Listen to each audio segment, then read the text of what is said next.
सुप्रभात प्रिय विद्यार्थियों, आज के इस वीडियो में प्रथम पाठ शुचि पर्यावरणम के संपूर्ण अभ्यास के प्रश्नोत्तर की चर्चा करूंगा। तो आइए देखते हैं इसका पहला प्रश्न क्या है। पहला प्रश्न है एक पदेन उत्तरम लिखत, अर्थात एक पद में उत्तर लिखिए, ओनली वन वर्ड का क्वेश्चन। अत्र जीवितम कीदृशम जातम, जब चैप्टर पढ़ाया था मैंने पिछले वीडियो में तो सब चर्चा किए हैं, तो अब मीनिंग निकालते जाएंगे, उत्तर लिखते जाएंगे। अत्र यहाँ जीवितम जीवन कीदृशम जातम कैसा हो गया है, हम सबको उत्तर पता है, कठिन हो गया है, और कठिन को बोलते हैं दुर्वहम। यहाँ यदि आप कठिनम शब्द भी लिख दोगे तो कोई ऐसे उत्तर गलत नहीं होगा, किंतु दुर्वहम आपके चैप्टर में है, इसलिए मैंने दुर्वहम लिखा है। ख क्वेश्चन, अनिशम महानगर मध्य किम प्रचलति, दिन रात महानगरों के बीच में क्या चल रहा है। कालाय सचक्रम, लोहे का चक्का, लोहे का पहिया। का क्वेश्चन, कुत्सित वस्तु मिश्रितम किम अस्ति, गंदी वस्तुओं से मिली हुई क्या है, या मिला हुआ कौन सी वस्तु है। तो कहते हैं भक्षम, खाने पीने की जो वस्तु है वो उसमें मिलावट की वस्तुएं, जो ना गंदी चीजें, कुत्सित निंदित वस्तुओं की मिलावट है। ख क्वेश्चन, अहम कस्मै जीवनम कामये, यहाँ कस्मै में क्वेश्चन पूछ रहा है। किम शब्द पुल्लिंग चतुर्थी एकवचन, तो आ जाएगा अत्र मानवाय। बच्चों ये ध्यान रखना कि जो है ना, जिस विभक्ति के जिस वचन में क्वेश्चन पूछता है उसी विभक्ति के उसी वचन में उत्तर देना पड़ता है। और प्रश्न ये पांचवा प्रश्न, केशाम माला रमणीया, केशाम षष्ठी बहुवचन है, किनकी माला सुंदर है। तो हम पढ़े थे ललित लतानाम, सुंदर लताओं की माला जो है ना वो रमणीय है। दूसरा क्वेश्चन, अधोलिखितानां प्रश्नानां उत्तराणि संस्कृत भाषया लिखत, अर्थात नीचे लिखे प्रश्नों के उत्तर संस्कृत भाषा से लिखिए, अर्थात संस्कृत भाषा में लिखिए। पहला प्रश्न, कवि ही किमर्थम प्रकृतेः शरणम इच्छति, कवि ही किमर्थम प्रकृतेः शरणम इच्छति, कवि किस लिए प्रकृति की शरण चाहता है, प्रकृति की शरण में क्यों जाना चाहता है। उत्तर, धरातले जीवितम दुर्वहम जातम, इस धरातल पर इस पृथ्वी पे जीवन बहुत कठिन हो गया है, अतः इसलिए कवि शुद्ध पर्यावरण के लिए प्रकृति की शरण चाहता है। जीवन जीना कठिन हो गया है, इसलिए कवि शुद्ध पर्यावरण के लिए प्रकृति की शरण चाहता है। ख क्वेश्चन, कस्मात् कारणात् महानगरेषु संसरणम कठिनम वर्तते, किस कारण से महानगरों में चलना फिरना कठिन हो गया है, संसरण करना कठिन हो गया है या कठिन है। उत्तर हो जाएगा, मार्गेषु यानानाम अनंताः पंक्तयः, रास्ते में गाड़ियों की अनंत पंक्तियां हैं, संति हैं, अतः महानगरेषु संसरणम कठिनम वर्तते, इसलिए महानगरों में संसरण करना अर्थात घूमना फिरना बहुत कठिन है। ग क्वेश्चन, अस्माकं पर्यावरणे किम किम दूषितम अस्ति, हमारे पर्यावरण में कौन कौन सी वस्तु दूषित है या कौन कौन सी चीज दूषित है। उत्तर आ जाएगा, अस्माकं पर्यावरणे, जैसे क्वेश्चन में क्वेश्चन पूछता है ना जिन शब्दों से, उन्हीं शब्दों से शुरू करना होता है या फिर बाद में उस पाठ को जोड़ना होता है। अस्माकं पर्यावरणे वायुमंडलम जलम भक्ष्यम धरातलम च दूषितम अस्ति, अर्थात हमारे पर्यावरण में वायुमंडल, पानी, खाने की चीज और धरातल दूषित है। कवि ही कुत्र संचरणम कर्तुम इच्छति, कवि कहाँ घूमने के लिए चाहते हैं या घूमने की इच्छा करते हैं, विचरण करने की इच्छा करते हैं। तो उत्तर, कवि ही नगरात् बहुदूरम ग्रामांते एकांते कांतारे संचरणम कर्तुम इच्छति, कवि नगर के बाहर बहुत दूर गांव के अंत में एकांत वन में संचरण करना चाहता है।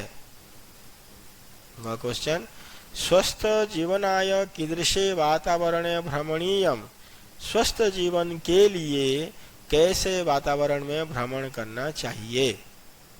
उत्तर आ जाएगा, स्वस्थ जीवनाय, स्वस्थ जीवन के लिए खग कुल कलरव गुंजित वातावरण भ्रमणीयम, पक्षी कुल की ध्वनि से अर्थात पक्षियों की कलरव से गुंजित वातावरण में भ्रमण करना चाहिए, अर्थात वन प्रदेश में भ्रमण करना चाहिए। क्वेश्चन, अंतिमे पद्यांशे कविः का कामना अस्ति, ये जो अंतिम कविता हमने इस पाठ में पढ़ा था, उस कविता में कवि की कामना क्या, उसकी मांग क्या है, इच्छा क्या है। अंतिमे पद्यांशे कविः कामना अस्ति, अंतिम पद्यांश में कवि की कामना है कि पाषाणी सभ्यता, ये जो पथरीली सभ्यता है, पाषाण की जो सभ्यता है, उसके वो निसर्गे समाविष्टा न स्यात्, वो पाषाणी सभ्यता इस प्रकृति पर, निसर्ग मतलब प्रकृति पर समाविष्ट नहीं होना चाहिए, और मानवाय जीवनस्य कामना से, मानव के लिए जीवन की कामना किया है कवि ने। अगला प्रश्न, प्रश्न नंबर 3, संधिम विच्छेदम वा कुरुत, संधि अथवा संधि विच्छेद कीजिए। प्रकृति ही डैश, ये दिया बेटे, यहाँ पे है प्रकृति रेव। अब यहाँ प्रकृति रेव है तो यहाँ पे एक शब्द आ गया प्रकृति ही। अब यहाँ र कब बनता है, र तब बनता है जब विसर्ग से पहले अ आ को छोड़ करके कोई स्वर हो और बाद में विसर्ग के बाद कोई भी स्वर आने पे विसर्ग को र हो जाता है, तो यहाँ पे विसर्ग को र हो गया प्रकृति रेव। स्यान्नैव, ये न बना है यहाँ पे, स्यान्नैव में आधा न बना, आधा न कब बनता है, नहीं, वर्ग के प्रथम अक्षर के बाद पांचवा अक्षर आने पर, वर्ग के प्रथम अक्षर के बाद पांचवा अक्षर आ जाने पे वो वर्ग, वह वर्ण अपने वर्ग के पांचवें में बदल जाता है, तो को 9 में बदल दिया, स्यान्नैव। डैश प्लस अनंताः तो हो जाएगा ह्यनंताः।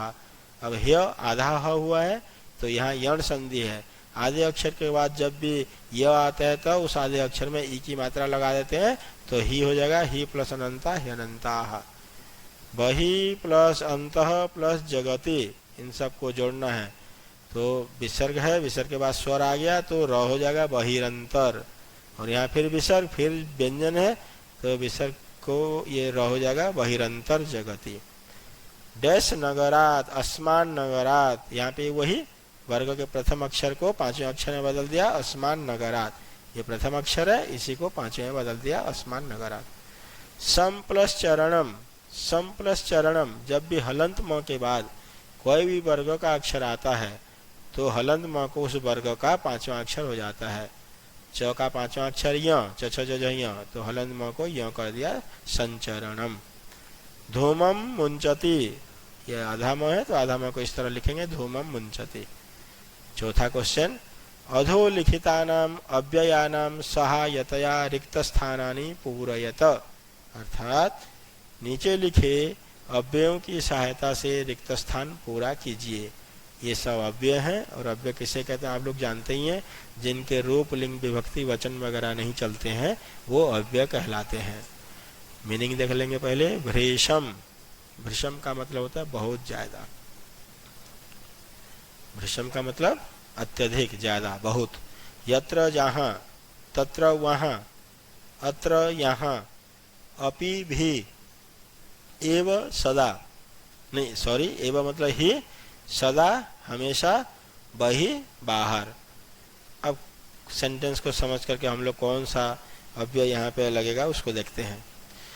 इदानीम वायुमंडलम डैश प्रदूषितम अस्ति, इदानीम का मतलब अब वायुमंडल डैश प्रदूषित है, यत्र तत्र ये तो हो नहीं सकता, भृशम बहुत ज्यादा प्रदूषित है।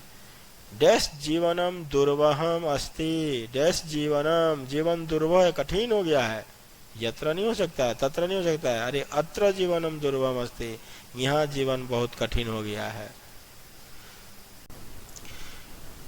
प्राकृतिक वातावरणे क्षणम संचरणम डैश लाभदायकम भवति। इस प्राकृतिक वातावरण में थोड़ी देर घूमना फिरना लाभदायक होता है। थोड़ी देर घूमना फिरना भी अपि मतलब भी लाभदायक होता है। पर्यावरणस्य संरक्षणम, पर्यावरण की रक्षा करना प्रकृति की आराधना, रक्षा करना ही एवं मतलब ही प्रकृति की आराधना है, पूजा है। डैश समयस्य सदुपयोग करणीय, समय का सदुपयोग करना चाहिए सदा, हमेशा हमेशा समय का सदुपयोग करना चाहिए। भूकंपित समय, भूकंप के समय में जब अर्थक्वेक आता है उस समय। गमनमेव उचितम भवति, डैश गमनमेव उचितम भवति, डैश बाहर जाना ही उचित होता है बही मतलब बाहर। डैश हरितिमा डैश सूचि पर्यावरणम, यत्र जहाँ हरियाली है वहीं शुद्ध पर्यावरण है, वहीं पर्यावरण शुद्ध है, यत्र तत्र। पांचवा प्रश्न, अधोलिखितानां प्रश्नानां पर्याय पदम लिखत, नीचे लिखे जो पद हैं इनके पर्यायवाची पद लिखना है। सलिलम, सलिल का मतलब होता है पानी, तो कहेंगे जलम। आम्रम आम, रसालम चैप्टर में पढ़े थे हमने। वनम वन, कांतारम भी पढ़े थे, एकांते कांतार ये जो है। शरीरम मतलब शरीर, तनु तनु पेशयत पढ़े थे, मनसोषयत तनु पेशयत, तनु मतलब शरीर। कुटिलम टेढ़ा और वक्रम टेढ़ा। पाषाण पत्थर, प्रस्तरम पत्थर। अब देखिए आ क्वेश्चन को, अधोलिखित पदानाम विलोम पदानी पाठा चित्वा लिखत। ये जो नीचे पद लिखे हुए हैं इसमें हरे रंग में, ये सब इनके विलोम पद लिखना है हमें। सुकरम मतलब आसान सरल कठिन, और इसका विलोम हो जाएगा दुर्वहम मतलब कठिन। दूषितम प्रदूषित गंदा, शुद्ध मतलब शुद्ध। गृह्णन्ति लेते हैं ग्रहण करते हैं, और मुंचन्ति छोड़ते हैं, उसका विलोम। निर्मलम साफ सुथरा बिल्कुल प्योर। समलम मल के साथ गंदे के साथ। दानवाय, दानव मतलब राक्षस, राक्षस के लिए। मानवाय मानव के लिए। शांताह अंत के साथ, जो अंत हो गया हो, और अनंता जो अंत नहीं है। छठा प्रश्न, उदाहरणम अनुसृत्य पाठा चित्वा समस्त पदानि समास नाम च लिखत। उदाहरण को बेस मानकर पाठ से चुनकर समस्त पदानि समास नाम च लिखत, समस्त पद और समास के नाम लिखने हैं। ये विग्रह पद दिए हुए हैं, इधर समस्त पद है। विग्रह पद उसे कहते हैं जब शब्द को अलग अलग कर दिया जाता है वो विग्रह है, और समस्त पद जब शब्दों को जोड़ दिया जाता है वो समस्त पद है। मलेन सह, मल के साथ, अब बेभाव समास है। सह को स में बदल दिया जाता है इस समास में, सह को स में बदल देते हैं स, और मलेन में मूल शब्द मल है, समल बना, फिर नपुंसक लिंग में बन जाएगा समलम। हरितः च ये तरवः, हरे हैं जो पेड़, तेसाम उनकी। हरे हैं जो पेड़, वे पेड़, हरित तरवः, तेसाम उनकी, तो हरित तरुणाम। तो आगे जो भी यहाँ तत्शब्द के जो भी भक्ति लगती है, जिस भी भक्ति का जो वचन लगता है मूल शब्द में, ये समस्त पद में वही विभक्ति वही वचन बनाया जाता है, तो कर्मधारय समास है। ललिता ललिताः च याः लताः, सुंदर हैं जो लताएं, सुंदर लताएं। फिर तासाम मतलब उनकी, सुंदर लताओं की, तो ललित लतानाम कर्मधारय समास। नवामालिका नवमालिका कर्मधारय समास यहाँ पे भी है। धृतः सुख संदेशः येन, धारण कर लिया है सुख के संदेश को जिसके द्वारा, अर्थात जिसने सुख संदेश को धारण कर लिया वह, तम उसको, तो हो जाएगा द्वितीय विभक्ति धृत सुख संदेशम बहुब्रीहि समास। कज्जलम इव मलिनम, कज्जल की तरह, काले काजल की तरह मलिन काला, तो कज्जल मलिनम कर्मधारय समास में दोनों पदों को जोड़ देते हैं, कज्जल मलिनम कर्मधारय समास। दुर्दान्ते ही दशने विशेषण विशेष्य, कर्मधारय समास में पूर्व पद विशेषण होता है, उत्तर पद विशेष्य, तो दुर्दांत दशने ही, ये बन जाएगा दुर्दांत दशने ही कर्मधारय समास। प्यारे बच्चों, ये समास का प्रकरण जो है बहुत अच्छी तरह से मैं आगे जो वीडियो बनाऊंगा तो उस वीडियो में आपको और अच्छी तरह से समझाऊंगा। तो उसके लिए मेरे वीडियो को ज़रूर देखेंगे जब मैं बनाऊंगा। अगला 7वां प्रश्न, रेखांकित पदम आधारित प्रश्न निर्माणम कुरुत। रेखांकित पदों को बेस मानकर, आधार मानकर प्रश्न निर्माण कीजिए। प्रश्न निर्माण के ऊपर मैंने अपने चैनल में 2 वीडियो डाले हैं, उन दोनों वीडियो को आप जरूर देखिए, फिर प्रश्न निर्माण करने में आपको कोई भी कठिनाई नहीं होगी। शकटी यानम कज्जल मलिनम धूमम मिंचति। मोटर गाड़ियां काजल की तरह मलिन धुआं को या काले धुआं को छोड़ रही है या छोड़ती है। कज्जल मलिनम विशेषण शब्द है, इसलिए आ जाएगा कीदृशम। यहाँ जो विभक्ति जो वचन रहता है वही विभक्ति वही वचन लगाया जाता है प्रश्न निर्माण करते समय।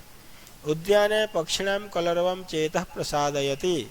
बगीचे में पक्षियों की कलरव या पक्षियों का चहचहाट चेतः प्रसादयति मन को आनंदित कर देता है। अब यहाँ पक्षिणाम में जब हम मीनिंग निकाले, पक्षियों की, काके की रारेरी षष्ठी व्यक्ति का चिन्ह है, पुल्लिंग है, षष्ठी बहुवचन है, इसलिए किम का षष्ठी बहुवचन केशाम। बगीचे में किनका कलरव मन को प्रसन्न करता है, आनंदित करता है। पाषाणी सभ्यतायाम लता तरु गुल्माः प्रस्तरतले पिष्टाः सन्ति। इस पाषाणी सभ्यता में लता, वृक्ष और पौधे या झाड़ियाँ पत्थर के नीचे पिसे हुए हैं। तो लता तरु गुल्म, यहाँ मूल शब्द गुल्म है इधर लास्ट में, तो गुल्म का बहुवचन गुल्माः कह कौ के। बालक बालको बालकाः, तो गुल्म गुल्म गुल्माः कह कौ के। महानगरेषु वाहनानाम अनंताः पंक्तयः धावन्ति। महानगरों में वाहनों की अनंत पंक्तियां दौड़ रही हैं। बहुत सारी भीड़ भड़ाका जो ना ये हो रही है, गाड़ियों की पंक्तियां दौड़ रही हैं। तो कुत्र आ जाएगा या केशु। नगरों में सप्तमी बहुवचन, तो केशु या फिर कुत्र। कहाँ वाहनों की अनंत पंक्तियां दौड़ रही हैं। प्रकृत्याः सन्निधो वास्तविकम सुखम विद्यते। प्रकृति के पास में ही वास्तविक सुख है, या प्रकृति की शरण में ही वास्तविक सुख है। तो यहाँ प्रकृति शब्द है, षष्ठी व्यक्ति का वचन है, स्त्रीलिंग है, इसीलिए यहाँ किम शब्द स्त्रीलिंग वचन कस्याः। कस्याः किसके सन्निधि में, किसके पास में वास्तविक सुख है।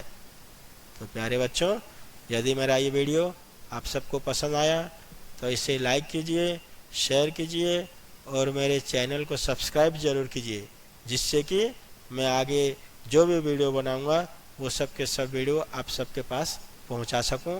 थैंक यू, धन्यवाद। जय तो संस्कृतम, जय तो भारतम।